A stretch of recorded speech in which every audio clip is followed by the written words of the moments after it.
Salt, the mineral that built empires. From crystals in the earth to currency on the table. When you think of empire, you might picture armies marching, kings commanding, or monuments rising from stone. Yet beneath these spectacles lay simpler, quieter foundations. Among the most important was salt. That ordinary white crystal, so common on your dining table, was once rare, precious, and powerful enough to shape the economies and politics of entire civilizations.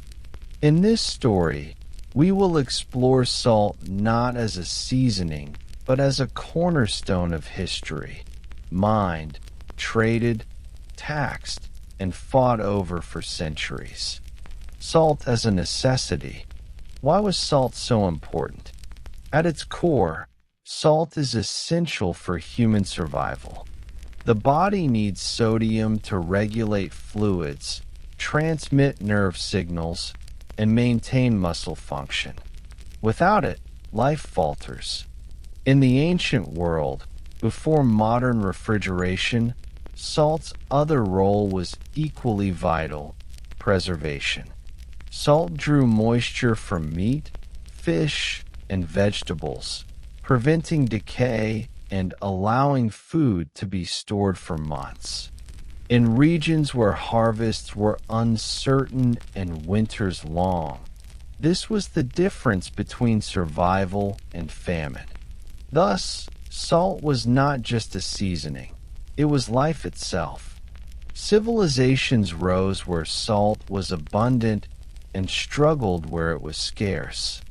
To control salt was to control survival. Natural sources.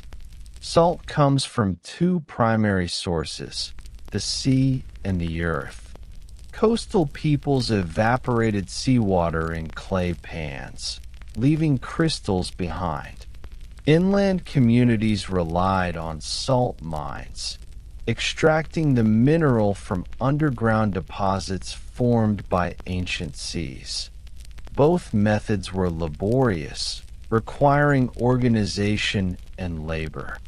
In some places, salt surfaced naturally in the form of brine springs. Villages grew around these sources, boiling the brine in large pans to collect salt. In others, miners dug deep shafts, hauling out blocks of rock salt. Each method required skill, tools, and above all, time. The production of salt was not glamorous, but painstaking, repetitive, and often dangerous. Salt and ancient civilizations. Salt's importance is visible in the earliest civilizations. In Mesopotamia, records from around 2000 BCE mention salt rations for workers and salt trade routes across the desert. In ancient China, salt production was regulated by the state, and its taxation became one of the empire's most reliable revenues. In Egypt, salt was used in mummification as well as food preservation, binding it to both survival and religion. Even language preserves salt's role. The Latin word salarium, from which we get salary, originally referred to payments made to Roman soldiers, sometimes in the form of salt or money to buy it. Salt was, quite literally, wages. The Roman salt roads. Rome, perhaps more than any other civilization, wove salt into its fabric. The Via Salaria, this salt road, ran from the salt pans at the mouth of the Tiber River inland toward the Apennines. Along it, salt traveled into the heart of Italy, feeding not only the population of Rome, but also the livestock essential for agriculture and the army. Roman legions carried salted rations on campaign. Armies that could march far and fight long depended on preserved food, and salt made this possible. It is no exaggeration to say that Rome's military power rested, in part, on its salt supply. Yet salt in Rome was not only practical, it was symbolic. To sit above the salt at a banquet was to sit in a place of honor, while below the salt indicated lower status. These small customs show how deeply salt permeated both daily life and social hierarchy. Medieval salt trade. After Rome's fall, salt remained central to medieval Europe. But unlike today, it was scarce. Production was limited and demand was constant.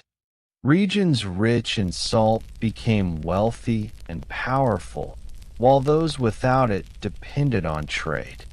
In France, the Bay of Biscay's coastal marshes produced salt through evaporation, supporting towns like Guernsey. In Germany, the town of Lüneburg grew prosperous on its salt mines, supplying much of northern Europe. Venice, rising to maritime dominance, profited not only from spices, but from controlling salt shipments across the Mediterranean. Salt routes crisscrossed Europe. Long caravans of donkeys and oxen carried heavy sacks inland. At crossroads and river crossings, tolls and taxes were levied. Salt became a reliable source of revenue for rulers, who recognized that no subject could live without it. Salt taxes. Few things reveal salt's power more than its taxation. From ancient China to medieval France, governments imposed heavy taxes on salt, knowing it was unavoidable. These taxes were resented but difficult to evade. In France, the gabelle, a salt tax introduced in the 14th century, became one of the most hated burdens of the people. Entire regions were forced to buy fixed amounts of salt at high prices, regardless of need. Smuggling flourished, with faux-sonneurs risking imprisonment to carry untaxed salt across borders. In China, the salt tax provided as much as half the government's revenue during certain periods. Dynasties rose and fell, in part, on their ability to manage this system. Corruption, monopolies, and black markets all revolved around the mineral. To control salt was to control the purse strings of empire. Salt and preservation. For ordinary people, the importance of salt was most visible in food preservation. A fisherman in the Middle Ages might catch more herring than his village could eat in a day. By salting the fish, he could preserve them for months and sell them inland. A farmer could slaughter a pig at harvest and salt the meat, providing food through the winter. Without salt, communities were bound tightly to immediate consumption. With it, they could store, trade, and plan ahead. The mineral gave flexibility to economies and stability to diets. Its presence or absence shaped the rhythms of life. Salt and power. What emerges from this story is that salt was not just a commodity, but a tool of power. Kings and emperors used it to feed armies, fund governments, and enforce authority. Merchants used it to amass fortunes. Ordinary people used it to survive. In its crystals lay the threads of empire, logistics, taxation, trade, and control. The story of salt is the story of organization, of roads built to carry it, laws written to regulate it, and wars fought to secure it. Reflection.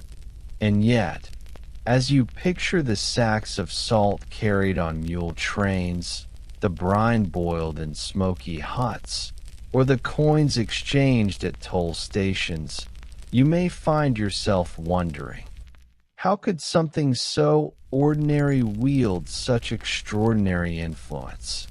Was it the mineral itself, or was it the human systems built around it, the taxes, the roads, the armies that gave salt its power? Salt routes, monopolies, and the web of trade. By now, you have seen how salt functioned as both necessity and currency, an indispensable mineral that could preserve food, sustain armies, and enrich rulers. But its story becomes even more fascinating when you follow the roads it traveled, the markets it shaped, and the monopolies it sustained. In the medieval and early modern periods, salt was not just a local product, but a global commodity, linking remote villages to great empires through networks of trade and taxation. The salt roads of Europe. In Europe, salt's scarcity and necessity created vast trade routes. Caravans of pack animals carried salt inland from coastal marshes and river estuaries, while wagons rolled steadily from mountain mines. These routes became arteries of commerce, sustaining towns and enriching rulers who levied tolls along the way. One of the most famous salt towns was Lüneburg in northern Germany. Its mines supplied much of the Baltic region. Salt from Lüneburg was shipped along the river Elbe, reaching Hamburg and then carried by the Hanseatic League across the North and Baltic seas. In exchange, merchants brought grain, fish, and luxury goods. The wealth of Lüneburg, visible even today in its medieval architecture, was built almost entirely on salt. In France, the white gold of Guérande and other Atlantic marshes fueled a steady trade that stretched across Western Europe. To the south, the Camargue region near the Rhone produced large quantities, sending shipments inland to Lyon and beyond. These salt routes were so valuable that rival rulers fought to control them, for whoever taxed salt controlled a steady stream of revenue. The Sahara and the gold for salt trade. Salt routes were not confined to Europe. In Africa, salt was as precious as gold, and in some regions, it was literally exchanged for it. The great trans-Saharan caravans carried slabs of rock salt from the mines of Tagaza and Tadini across hundreds of miles of desert. Each slab could weigh more than 90 kilograms, loaded onto camels and long trains that stretched across the dunes. In West Africa, kingdoms like Ghana, Mali, and Songhai thrived on this trade. Salt was exchanged for gold dust, ivory, and slaves. In cities like Timbuktu and Gao, markets buzzed with activity, their wealth built upon these crystalline blocks. Salt, heavy and unglamorous, was as valuable as the shining metal it was traded for. For the camel drivers, the journey was monotonous and grueling. Day after day, they marched through sand and heat, guiding their animals toward distant oases. Each step carried salt closer to markets where it would fetch prices high enough to justify the ordeal. The trade was repetitive, dangerous, and exhausting, but it linked the Mediterranean world with the riches of West Africa, shaping both regions for centuries. The Venetian monopoly. In the Mediterranean, No city exploited salt's power more effectively than Venice. By the Middle Ages, Venice had established itself as a hub of maritime trade. While it is often remembered for spices, silks, and gems, salt was at the heart of its wealth. Venetian merchants controlled salt pans in the Adriatic and beyond, ensuring a steady supply. They also managed distribution, forcing dependent cities to purchase through them. This monopoly allowed Venice to dictate prices and secure political leverage. Entire fleets of Venetian ships carried salt across the sea, a commodity as essential as any luxury good. The monopoly was enforced with meticulous organization. Contracts specified quotas, tolls, and delivery dates. Records were kept with care, down to the smallest transaction. Venice's power, built on commerce, rested in part on its control of something as ordinary as salt. Salt in daily life. For ordinary people, the salt trade was visible in markets and kitchens. Housewives measured out handfuls to cure pork, fishermen packed barrels of herring, and bakers added pinches to bread. Yet because salt was often taxed and controlled, it was not always easy to obtain. In some places, families rationed their supply carefully, stretching it through the year. Regional differences in salt availability created distinct cuisines. In areas with abundant salt, preserved foods were common. In regions where it was scarce or expensive, fresh food dominated diets. Even today, culinary traditions bear the imprint of these old patterns. Smuggling and resistance. Wherever salt was taxed, smuggling followed. In France, under the hated gabelle, peasants risked imprisonment to evade state-controlled salt depots. Smugglers carried sacks at night, slipping across borders with contraband. Networks of faux-sonneurs, false salt men, defied royal officials, supplying villages with cheaper, untaxed salt. Punishments could be severe, ranging from fines to forced labor. Yet the practice persisted, a quiet resistance to state control. The resentment of the gabelle became one of the sparks that fueled the French Revolution centuries later. Few taxes were as universally despised, because none touched so directly on daily survival. Salt as symbol and ritual. Salt's importance was not only practical but symbolic. In many cultures, it represented purity, preservation, and loyalty. Contracts were sealed with a gift of salt. Guests were welcomed with bread and salt. Newborns were rubbed with salt to protect them. In the Christian tradition, salt symbolized incorruptibility, appearing in liturgy and baptism.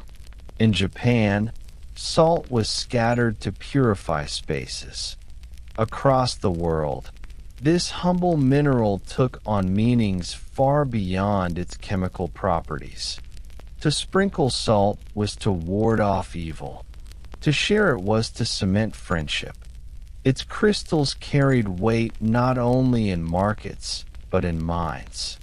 Global expansion of salt trade. As European exploration expanded in the 15th and 16th centuries, salt traveled even further. Portuguese ships carried it to Africa and the Americas. Spanish colonists established salt works in the New World, ensuring supplies for their growing settlements. In the Caribbean, salt ponds became vital to the sugar industry, used in refining and preserving. In North America, settlers sought salt licks and brine springs, recognizing their necessity. Wars were fought not only for gold and silver, but for control of salt sources, though the mineral rarely received equal attention in chronicles. Reflection.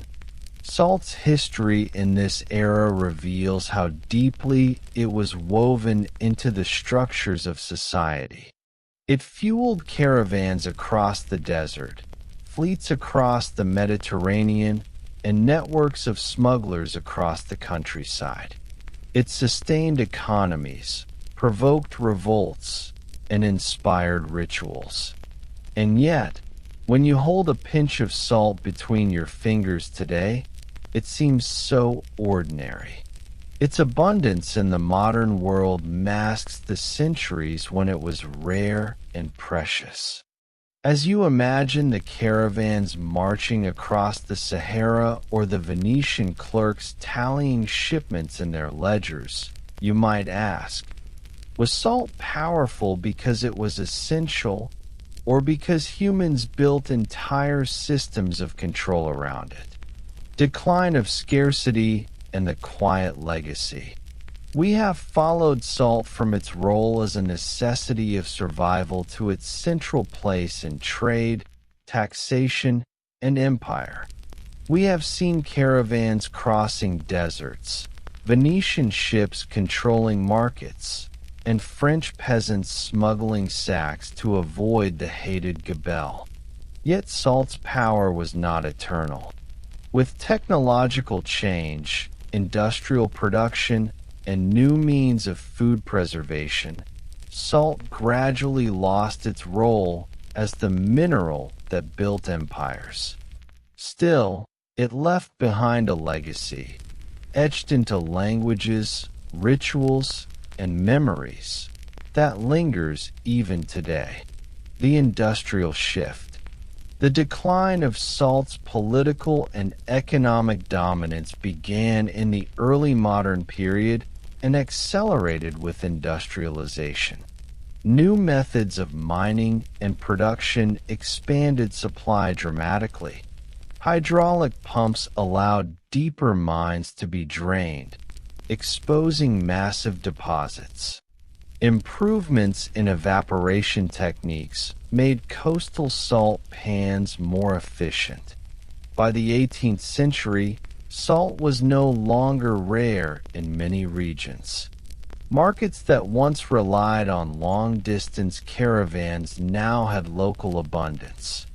Prices fell, and governments that had long depended on salt taxes began to lose their grip. At the same time, new technologies of food preservation reduced reliance on salt.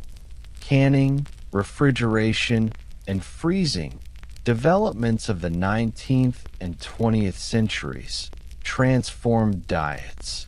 Salt remained useful, but no longer indispensable for survival. The end of the gabelle. In France, the fall of the gabelle illustrates this transformation. For centuries, the salt tax had been one of the most resented aspects of royal authority. It forced people to purchase fixed amounts of salt from state depots at inflated prices, regardless of their actual needs. Smuggling was rampant, punishments severe, and resentment universal. When the French Revolution erupted in 1789, abolishing the gabelle became a priority. Revolutionary leaders recognized that this tax symbolized oppression as much as monarchy itself, though Napoleon briefly reinstated it to raise revenue. The system finally collapsed in the mid-19th century. France was free of one of history's most notorious salt monopolies, and salt itself was gradually demystified, from a political weapon to a kitchen staple. Salt in colonial economies. Outside Europe, salt continued to shape societies well into the modern era. In India, British colonial authorities imposed a salt tax that became deeply unpopular. By controlling access to this basic necessity, they enforced both economic dependence and political dominance. It was against this backdrop that Mohandas Gandhi launched his famous Salt March in 1930. Walking 240 miles to the sea, he and his followers defied British law by evaporating salt from seawater. This quiet act of civil disobedience, simple, repetitive, almost mundane, captured the world's attention. Salt, once again, became a symbol of power and resistance. The march did not end the British Raj, but it undermined its legitimacy. In choosing salt as the focal point of protest, Gandhi reminded the world that the most ordinary materials could be instruments of oppression or liberation. Salt in language and culture. Even as salt lost its economic dominance, its cultural imprint endured. Phrases like "worth one salt" still recall its role as currency. To take something with a grain of salt reflects ancient beliefs about its medicinal use. Hospitality rituals of bread and salt survive in Slavic cultures, where they symbolize welcome and friendship. Religious associations persist as well.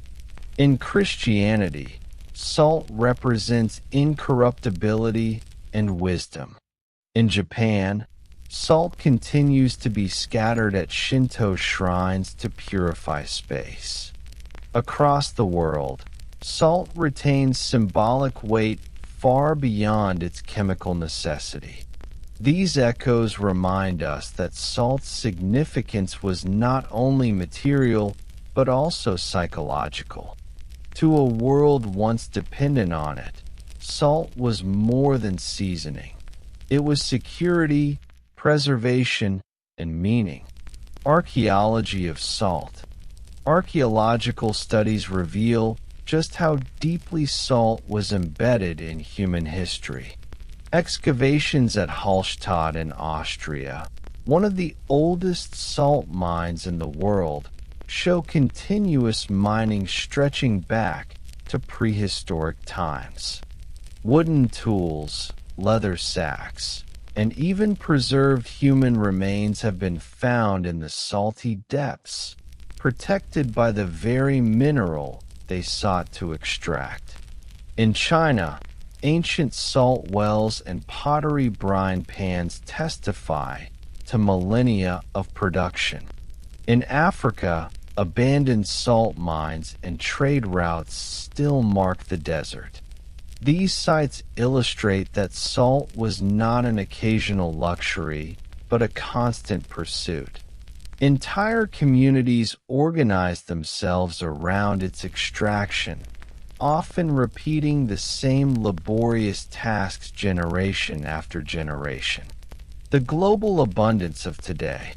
Today, salt is so abundant that it scarcely seems worth notice. Industrial methods produce millions of tons annually, used not only for food but for chemical industries, road de-icing, and manufacturing. In supermarkets, it is sold cheaply in neat packages, so commonplace that you hardly give it a second thought. This abundance obscures its history. Few remember that wars were fought over salt mines, or that entire economies depended on its taxation.